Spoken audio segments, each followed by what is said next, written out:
अस्सलाम वालेकुम नाजरीन कराम, मैं हूं लतीफ शाहद और आप देख रहे हैं यूनिक इन्फो टीवी। नाजरीन, वही हुआ जिसका डर था। लियाकत अली चट्टा साहब ने यू टर्न ले लिया अपने बयान में। गिरफ्तारी के बाद उन्होंने जो बयान दिया है, अपने बयान की तरदीद कर दी है। उन्होंने जो बयान दिया है उसको आपके सामने रखेंगे और फिर उस पर बात भी करेंगे। उन्होंने कहा कि धांधली से मुतल्लक अपने गलत बयान पर शर्मिंदा हूं। रिटायरमेंट की वजह से बहुत दबाव में था। मुझे आला ओहदे का लालच दिया गया, बहकाया गया। पाकिस्तान तहरीक इंसाफ के बड़े ओहदेदार से करीबी ताल्लुकात थे। 11 फरवरी को मैंने खुफिया तौर पर लाहौर जाकर पाकिस्तान तहरीक इंसाफ के एक सियासतदान से मुलाकात की। तहरीक इंसाफ की क़यादत से गुफ्तगू के बाद मुकर्ररा वक्त पर प्रेस कॉन्फ्रेंस की। पहले वो कह रहे हैं कि एक शख्स से मुलाकात की तहरीक इंसाफ के एक सियासतदान से, फिर कह रहे हैं कि उनकी आला क़यादत से मुलाकात की।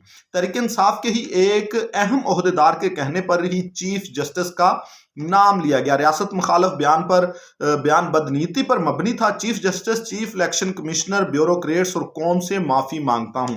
यानी कि उन्होंने इन लोगों को मुद्दा इल्ज़ाम ठहराया था और कौम से तो पहले भी माफ़ी मांगी थी, अब भी माफ़ी मांग रहे हैं। तो ये उनके बयानात थे गिरफ्तारी के बाद, गिरफ्तार होने के बाद। इससे पहले जो उन्होंने बयानात दिए थे वो आप सबको पता ही है, लेकिन वो भी आपके सामने रख देते हैं। इससे पहले जो इन्होंने बयानात दिए थे, खुद आकर प्रेस कॉन्फ्रेंस करके, टाई शाही लगा के, कोट शोट पहन के, बड़े होशो हवास के साथ इन्होंने जो बयानात दिए थे वो ये थे कि रावलपिंडी डिवीजन से जाली ठप्पे लगाकर 13 हारे हुए उम्मीदवारों को मैंने कामयाब करवाया। 70-70 हजार की लीड से जीते हुए लोगों को मैंने हरवाया। जमीर के बोझ तले दबा हुआ था। नमाज फजर से पहले खुदकुशी की कोशिश की, फिर सोचा कि मैं हराम मौत क्यों मरूं। अवाम के सामने सच रखूंगा, मैं धांधली में शरीक हूं। चौक में फांसी दी जाए। चीफ इलेक्शन कमिश्नर और चीफ जस्टिस मुलव्वस हैं, उनको भी सजा मिलनी चाहिए। और अगर किसी को कोई शक है तो फॉर्म 45 इकट्ठे करके कर लें, सब पता चल जाएगा।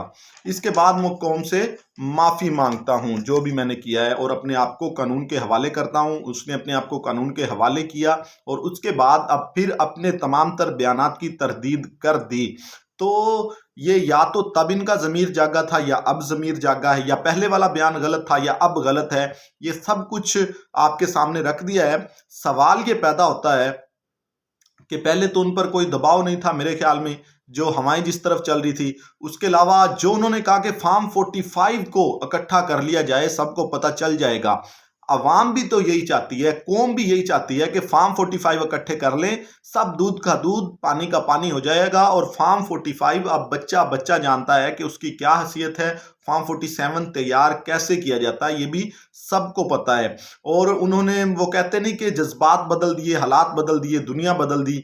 कि पहले वाले बयान ने भी पूरी कह लें कि मीडिया की वो जीनत बना रहा उनका बयान, उनकी वो प्रेस कॉन्फ्रेंस। और अब वाला जो बयान है उसको मीडिया की जीनत बनाया जाएगा, वो ना भी बना तो। लेकिन जब उन्होंने पहले बयान दिया था, बहुत से लोगों ने ये कहा था ये पागल है, ये दीवाना है, इसकी तो मेडिसिन चल रही है, ये साइकी है और ये खुदकुशी की जो बातें कर रहा है उसके बयान की कोई अहमियत नहीं होती। लेकिन अभी देखना कि इस बयान के बाद वही लोग जो इसको पागल दीवाना कहते थे, वही बढ़ चढ़कर इस बयान को तूल देने की कोशिश करेंगे, इस बयान को बढ़ाने की कोशिश करेंगे कि देखें जी प्रोपेगेंडा पकड़ा गया।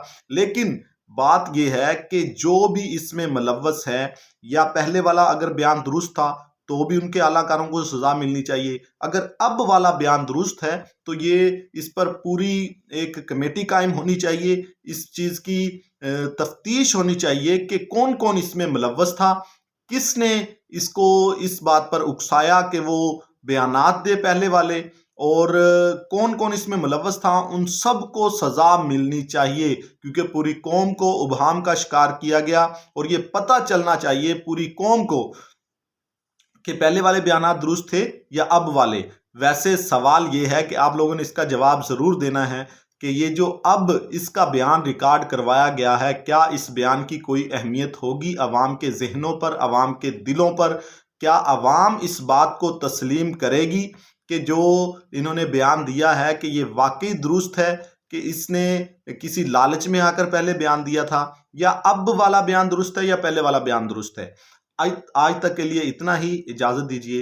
अल्लाह हाफिज़। पाकिस्तान जिंदाबाद।